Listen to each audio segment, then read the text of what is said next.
Welcome back, everyone. I'm the Battle Gamer, and we're back this time with one of my favorite archetype dedications. It's going to be the Bastion. But before we get into that, just some brief notes. First of all, hey, second video this week. Woo, we're back on schedule. I'm super happy about that. If you didn't know, I went to PaizoCon. That kind of disrupted things last week, but it was a really, really good event. We got a lot of great things happening on the channel with some possible collabs, maybe some interviews on Table Talk, as well as soon as I get the logistics down, we're going to be doing some giveaways. So if you're really hyped for that, and if it's something you're really interested in, please leave a like so you're more likely to see these videos in your feed. Subscribe if you want a more likely chance to get a notification in your feed, and you can join us down in the link or down in the description. There is a link to our Discord where I make all the announcements for the channel, so you will get a 100% chance of hearing about any giveaways that we're going to be doing in the near future, as well as there's a link to my Twitter so that you get to hear anything about what's coming up on the channel, giveaway related or otherwise, as I've been doing a lot more work on Twitter recently. So with all that shilling out of the way, we're going to get right into it because I'm super excited to be talking about the Bastion. The Bastion dedication is a shield-wielding feat, or archetype dedication. It's got lots of feats, but you know what I mean. The Bastion is one of my favorites because it makes using a shield really, really good. And if you've seen any of my videos, especially the Why This Class is Awesome series, you know I absolutely love shield block in that so many classes get it as just a free boon for their class, pretty much. Shield block, if you didn't know, allows you to apply your shield's hardness to damage you receive as an action, as long as your shield is raised, and you and the shield take any remaining damage after you removed, your hardness from the damage. It's really good. It can make most characters last longer, and the Bastion makes just doing anything with a shield better. So you need shield block to take Bastion. Now you can get shield block as a general feat. So technically speaking, any class can get the Bastion dedication with not too much issue. Not only that, but it will just genuinely improve your AC no matter what class you are, as there is no shield wielding proficiency. So it's a really good one to take if you don't know what you want to do and you're planning on being on the front lines, or maybe you're just, a character who doesn't need their offhand for anything really. This is a really good option for you to take. This is predominantly a combat-based archetype. The initial dedication feat gives you reactive shield, which allows you to raise your shield as a reaction to being hit by a strike. Is it hit? I want to be sure. I don't think it's just being attacked. It's an enemy hits you with a melee strike. So you are being hit, but the bonus to your AC applies, possibly negating the hit or more than likely negating a crit. It's a super solid one, and not only that, but you keep your circumstance bonus from your shield for, the rest of your, or until your next turn anyway. So it's a really good dedication feat to pick up overall. It's not as flashy as some other dedication feats, sure, but reactive shield is a really good feat in general. And if you're planning on using a shield, there's absolutely no reason why this wouldn't be helpful to you, unless you need your reactions for something. But honestly, I'm going to tell you now, living means more than dealing damage sometimes, so keep that in mind. But let's go ahead and get on to the next set of feats because they're all really, really good. Disarming block is a literal miracle of a feat for more ways than one. First of all, disarm, if you didn't know, is one of the worst actions you can take in Pathfinder 2E, because if you succeed a disarm, the enemy takes a -2 penalty to their attacks until the start of their turn. Normally, you can only disarm on your turn, but with disarming block, I think that was called, right? Disarming block, yeah. Disarming block, when you use shield block as a free action, you can attempt to disarm the target, and you don't need a free hand. Oh my goodness. If you do have a disarming weapon, this is actually even better because you can apply your item bonus to the disarm check. There's no saying that the shield is actually the part that's doing the disarming. It's just that sudden they strike you and then you do something to throw their weapon off guard. And if you do critically hit, you cause them to drop their weapon. But the best part about this, 100%, is this is a reaction to you being hit because that's what you need to do to shield block anyway. That means that for the rest of that enemy's turn and until the start of their next turn, they have a -2 attack penalty. That is huge. That's really good. This makes you a very good defensive bulwark for your team. That enemy is now essentially nerfed and unable to attack anyone efficiently after dealing that strike to you. It's really good. It's especially good against enemies that have attack of opportunity. It's really solid. This is a really, really good feat. And it makes the disarm action actually good. It makes it really, really work. And best case scenario, they attack you and they drop the weapon. They have to go and pick that weapon up before they can attack anyone again unless they're going to use unarmed strikes. So I mean, there's no reason not to do it. There's no reason not to take this because it's a free action. There's no cost to you whatsoever other than the fact that you have to use shield block to do it. Nimble Shield Hand is kind of OP. So essentially what happens is that you can use your shield hand, whatever hand is holding your shield, to use any actions that have the interact trait. It counts as a free hand for that purpose. Not only are there a large number of items that this can be beneficial for, but I'm sure that there are some really, really deep rules in there. If you do some very big searching, you can make something like this super interesting. Now, you can't hold a weapon in this hand, but you can hold pretty much anything else. That means you can hold a wand. And that means that you can use a wand while holding a shield and wielding a weapon. That is pretty nuts. That's pretty good.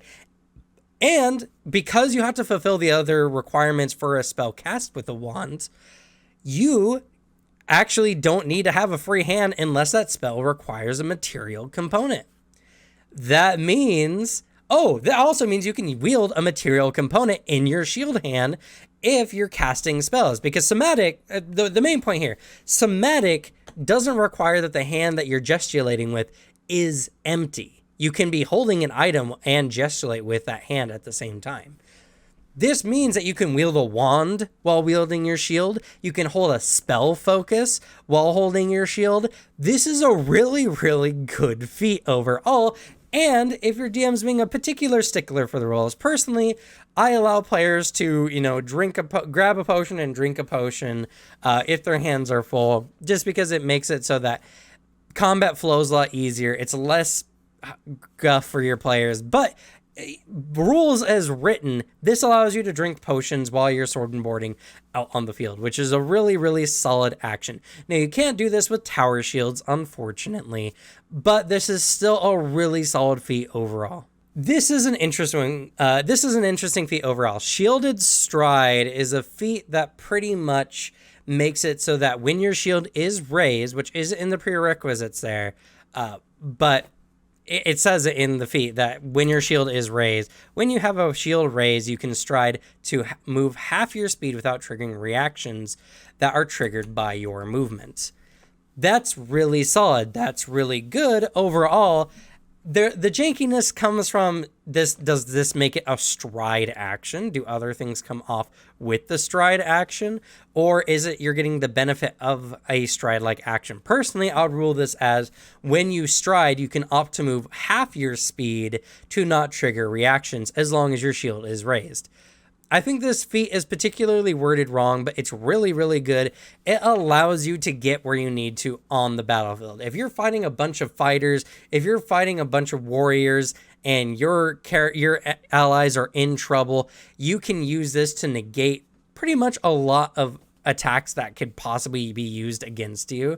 And then if you do need to move, you can stride again and do it again if you have the actions for it. There's no flourish trait. As long as you have actions to stride with, you just keep moving half your speed and you don't provoke interactions. This is also really good for getting out of trouble if you happen to drop really, really low and you need your healer to get to you and you just swap out with the other frontliner, or you just get out of a really bad situation. Again, another super solid feat. It has so many uses. Shielded Stride is a very solid feat. Reflexive Shield is not exactly what it sounds like. It makes you think of one thing, but it's not. Reactive Shield is the one where you use a reaction to get your shield up. Reflexive Shield allows you to add your shield's circumstance bonus, which is typically +2, to your reflex saves. And not only that, but if you have shield block, which you will because you're a Bastion anyway, when you shield block, you can negate the damage from a reflex save, even if it's not physical. This is the penultimate getting out of the dragon's breath kind of ability. This is a really good ability to get out of a lot of area attacks. There are so many opportunities for this particular feat to really shine and to really have some solid ground in a lot of combats. Reflex saves are one of the most common. Being able to negate part of a reflex save, or at least give yourself a better chance to, not be even hit by a reflex save, is pretty solid. Honestly, this feat here mixes really well with a shield monk as long as their stance doesn't require them to be completely unarmed. So, this is, again, Bastion just has so many really good feats. Good for keeping you alive. Like, there's not a bad feat in the Bastion list as far as I can see. Shield Warden is the selfless act of the Bastion abilities. Most of the Bastion abilities help protect your character, but this one helps protect your allies. Essentially, you can use Shield Block to block an attack against an adjacent ally. Now, one of the interesting things about this feat in particular is when you do this, it does the normal thing. It prevents your ally from taking some of the damage, but it does says instead of preventing you from taking the damage. What this is referring to more than likely is if there is a fireball and it's coming at you and your group, you can shield block your ally instead, and you don't get the benefit of it from the reflex save that, at least the reflex, you don't block the damage using the shield block. You and your ally don't benefit from it. It's either you or your ally. So you can block the damage from your ally, or if the attack hits both of you for whatever reason, you don't benefit from the shield block reaction this time around. It goes solely to your ally. This is really good. Most Bastion characters are very heavily armored anyway, or super highly defensive. So for this style of character, that's perfect. If you're not that kind of style of character, this can still be really clutch in some situations. It's really up to your situation, but I particularly really like this feat in general because it adds more utility to your group dynamic, and it makes you defensive not just for yourself, but for your allies as well. Enemies will have to deal with you if you stick around, pretty much, because they are not going to be dealing much damage to your allies while you're around, and that makes you a prime target. This might actually let you tank pretty effectively. Destructive Block. I had to read this one a couple times because this one is a little bit strange, but I think I got the math down for it. Essentially, more or less what happens is when you use shield block, you can choose for it to be a destructive shield block, which doubles the hardness of your shield to save you more damage, but your shield will take more damage as well. Now, the math comes out a little weird, and I needed to kind of go over it myself to fully understand what exactly it meant. It's not...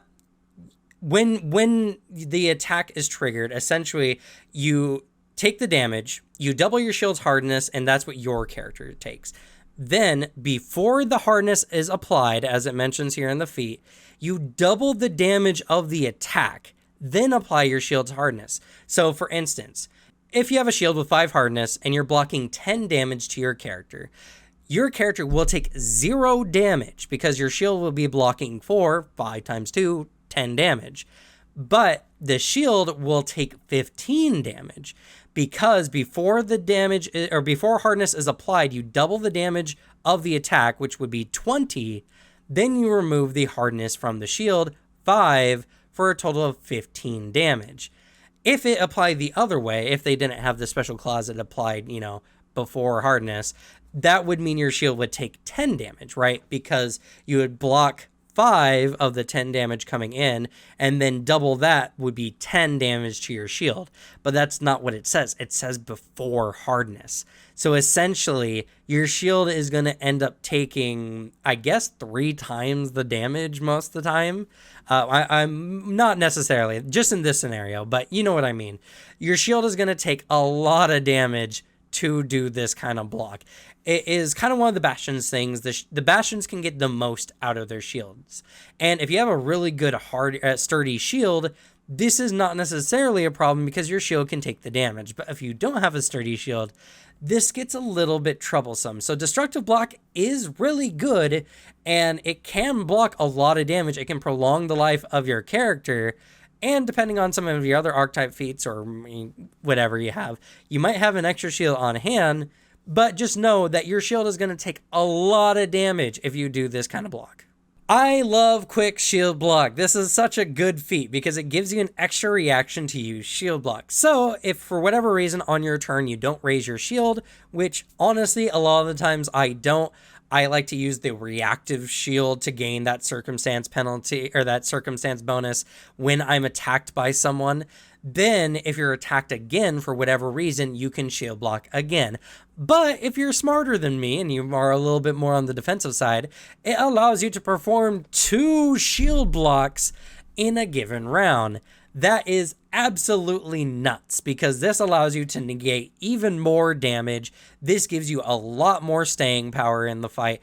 Overall, this is so good. This is so good.